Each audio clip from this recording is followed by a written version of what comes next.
The rain poured relentlessly over the dusty settlement on the edge of the human colony, turning dirt paths into rivers of mud.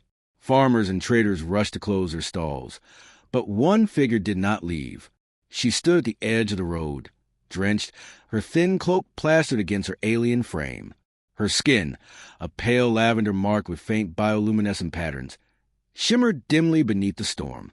She had two small children clinging to her legs, both shivering, both looking terrified of every human that walked past. "Please." Her voice cracked as she whispered, but no one stopped. No one looked at her twice. For weeks, Kira had been trying. She had offered to work, to clean, to carry crates. But no one wanted a widowed Zalari, especially not one with half-blood spawn. Her husband, a miner from her own people, had died deep in the tunnels when the human-owned company refused to maintain safety equipment. Since then, the company took everything, his wages, their small home, even the food rations they were promised. And now they were nothing. She saw a man emerge in the tavern, shrugging on a worn jacket. He was human, tall, broad-shouldered, maybe in his late 30s. His hair was dark and streaked with gray at the temples. He didn't look cruel like the others, but he didn't look like someone who would stop either. Still, Kira's desperation overpowered her pride. She stumbled forward, nearly slipping in the mud, and dropped to her knees before him. "Human!" she gasped, clutching his sleeve. "Please take me. Take my children. As your wife." The man froze mid-step, staring down at her in shock. Around them, a few onlookers slowed, smirking at the spectacle of a desperate alien throwing herself at a human. "Get up," he muttered, glancing around. "You'll draw attention you don't want." "I have no choice," she cried, her voice breaking. "We are starving. My son," she pulled the smaller child forward, a boy no older than 5, his ribs visible beneath his soaked tunic. "He coughs blood now. My daughter hasn't eaten in 2 days. I cannot feed them alone. No one will hire me. No one will take us in. Please take me as your wife. I will cook, clean, warm your bed, anything you ask. Just don't let them die." Her words were raw, humiliating. She bowed her head so low it touched the mud. The man's jaw tightened. His name was Aaron Holt, a retired soldier who had moved to this frontier to disappear from the chaos of war. He had no family, no wife, no reason to care for anyone anymore. He had seen suffering before, and had promised himself he would never get dragged into it again. He should have walked away. But he didn't. "Stand up," he said again, but softer this time. When she didn't move, he sighed and knelt beside her, lifting her chin. Her eyes, large violet and filled with tears, met his. "Do you even know what you're asking?" he asked quietly. "Yes," she whispered. "I am asking for life, for my children. I don't care what becomes of me." Aaron looked at the children again.